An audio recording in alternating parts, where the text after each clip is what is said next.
छत्तीसगढ़ विधानसभा के मानसून सत्र के दूसरे दिन विपक्ष ने कई मुद्दों को लेकर सरकार को जमकर घेरा। वहीं दूसरी ओर मुख्यमंत्री भूपेश बघेल ने 6031 करोड़ का अनुपूरक बजट पेश किया। इसमें शासकीय कर्मचारियों पर मेहरबान दिखे। राज्य के सरकारी कर्मचारियों को 4% अतिरिक्त महंगाई भत्ता देने की घोषणा की। वहीं राज्य के 37,000 संविदा कर्मचारियों को 27% अतिरिक्त वेतन देने व दैनिक वेतन भोगियों को 4,000 रुपए प्रति माह वेतन देने की घोषणा की। कर्मचारी जो लगातार मांग कर रहे थे, सभी शासकीय कर्मचारी महंगाई भत्ता 4% की वृद्धि की गई है। संविदा कर्मचारी जो 37,000 लगभग हैं, तो संविदा वेतनमान में 27% के वृद्धि की गई है। दैनिक वेतन भोगी जो श्रम विभाग द्वारा निर्धारित दर है, उसमें 4,000 रुपया प्रति माह उसके वृद्धि की गई है। अतिथि शिक्षक उसका 2,000 मासिक वृद्धि की गई। समस्त पटवारी का 500 रुपया और सभी शासकीय सेवक 7वें वेतनमान पर बी श्रेणी शहर हेतु 9% तथा सी श्रेणी और अन्य शहर के लिए 6% भाड़ा भत्ता, गृह भाड़ा भत्ता दिया जाएगा। सभी पुलिस आरक्षक को 8,000 रुपया किट भत्ता वार्षिक उसको दिया जाएगा। मितानी ट्रेनर, ब्लॉक कोऑर्डिनेटर एवं हेल्प डेस्क ऑपरेटर दैनिक प्रोत्साहन भत्ता 100 रुपया प्रतिदिन दिया जाएगा। पंचायत सचिव जो 15 साल की जिसकी सेवाएं नहीं हुई है, 15 साल से कम हुई है, उसको 2,500 रुपया और जिनका 15 साल से अधिक हो गया है उसको 3,000 रुपया प्रति माह उसे मासिक दिया जाएगा। उसके साथ साथ उन्हें जो मातृत्व अवकाश है, पितृत्व अवकाश है, वो सब भी दिया जाएगा और 10 लाख तक की उपादान राशि एवं 5 लाख तक के चिकित्सा व्यय प्रतिपूर्ति का भी लाभ दिए जाने की घोषणा मैंने विधानसभा में की है।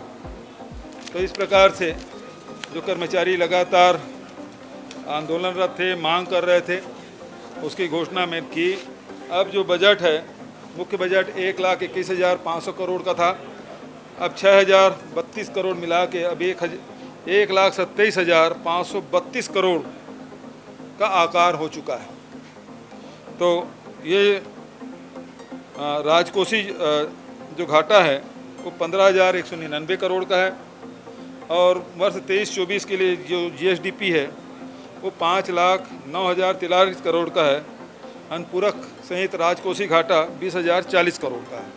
सदन का माहौल गर्म रहा। बेरोजगारी भत्ते को लेकर विपक्ष ने सत्ता पक्ष को घेरा। दोनों पक्षों के बीच जमकर बहस हुई। पहले विपक्ष के विधायक अजय चंद्राकर ने रोजगार कार्यालय में पंजीयन की योग्यता जानने की शुरुआत की। इस दौरान उनका आरोप था कि राज्य सरकार दावा करती है कि उसने लाखों लोगों को रोजगार उपलब्ध कराया है, लेकिन बेरोजगारी का आंकड़ा जुटाने वाली संस्था इससे अलग आंकड़ा देती है। अजय चंद्राकर ने प्रदेश में बेरोजगारी भत्ता देने के लिए नियम शर्तों की जानकारी मांगी।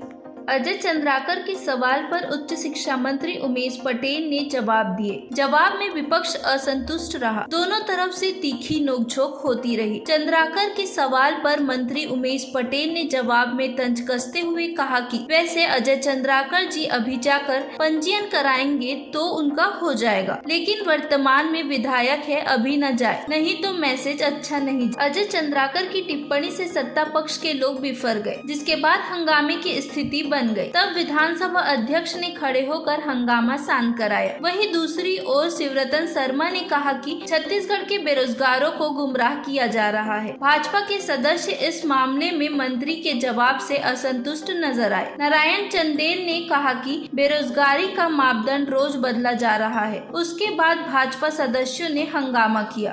देखिए, बेरोजगारी भत्ता को लेकर विपक्ष ने सवाल उठाया और मैं पूरे मीडिया के सामने बात रखना चाहूँगा कि भारतीय जनता पार्टी ने 2004 से लेकर 2017 तक बेरोजगारी भत्ता का वितरण किया और टोटल वितरण उन्होंने किया 80-90 करोड़ के आसपास और हमने 3 महीने का भी बेरोजगारी भत्ता दिया है, जो वो 80 करोड़ और 1 लाख लोगों को हमने बेरोजगारी भत्ता दिया है और जो हमारा अभी आंकड़ा है 3 महीने का वो 80 करोड़ के बराबर है। तो इनका 15 साल का पूरा कार्यकाल जो बेरोजगारी भत्ता इन्होंने दिया वो हमने 3 महीने में इनके बराबर कर लिया है। और ये जब जैसे ही ये बात इनके सामने आने वाली थी, ये लोग बहिर्गमन करने की कोशिश किए, क्योंकि इनको पता चल गया कि ये बात खुलेगी तो इनकी पोल खुल जाएगी। इन्होंने जिस तरह से बेरोजगारी भत्ता के नाम पे लोगों को ठगा, वो सामने आ जाएगा, इस कारण से वो वहाँ से बहिर्गमन किया। धन्यवाद। ऐसा है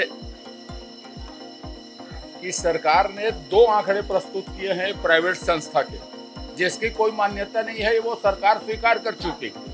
उसके बाद भी विधानसभा में उसको प्रस्तुत करना, ये सदन क्यों मानना है? मैं तो अध्यक्ष महोदय से आग्रह करूंगा कि ऐसे अधिकारियों के ऊपर कार्रवाई होनी चाहिए। जो सरकारी आंकड़े हैं आज की तारीख में, उसमें 18 लाख लोग बेरोजगार हैं। सरकार को 18 लाख लोगों को बेरोजगारी भत्ता देना चाहिए।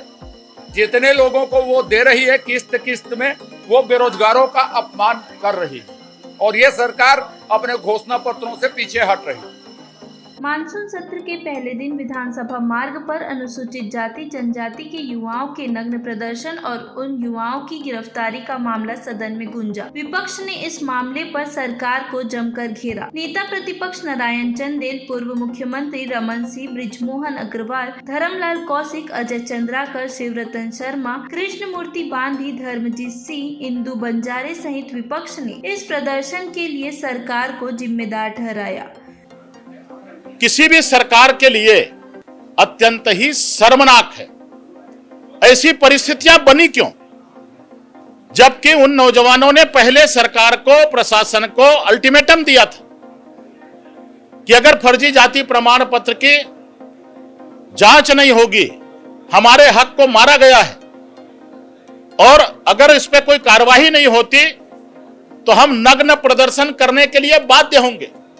लेकिन उसके बाद भी प्रशासन मौन रहा, शासन चुप रहा। सरकार की एलआईबी क्या करती रही, सरकार का गुप्तचर विभाग क्या करता रहा, और इसके लिए दोषी कौन है? इस पूरे घटना की उच्च स्तरीय जांच होनी चाहिए, यह हमारी मांग है। कल अविश्वास प्रस्ताव पर चर्चा होगी प्रश्नकाल के बाद, और हम पूरी संजीदगी के साथ, पूरे तथ्यों के साथ, पूरे तर्कों के साथ छत्तीसगढ़ की इस भूपेश सरकार के असली चेहरे को अविश्वास प्रस्ताव के माध्यम से बेनकाब करने का प्रयास करेंगे। 4.25 साल तक आखिर क्या कर रहे थे? उन जो युवा लगातार प्रदर्शन कर रहे हैं, आखिर सरकार उनको संतुष्ट क्यों नहीं कर पा रही है? आज जब ये बोल रहे हैं कि हम चीफ सेक्रेटरी की अध्यक्षता में कमेटी बना के करेंगे, 5 साल के अभी अंतिम सत्र है, इसके पहले आखिर सरकार ने ये काम क्यों नहीं किया जब लगातार मांगे आ रही है? कुल मिलाकर के इस पर दोषी सरकार है और मैं समझता हूं कि उनको न्याय मिलनी चाहिए, इसके हम पक्षधर हैं।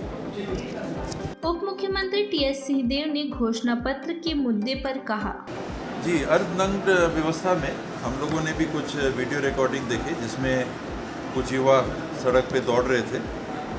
प्रदर्शन करना एक मौलिक अधिकार है, उसमें कहीं कोई आपत्ति की बात नहीं हो सकती, लेकिन उसका स्वरूप सामाजिक परिवेश में स्वीकार्य होना चाहिए।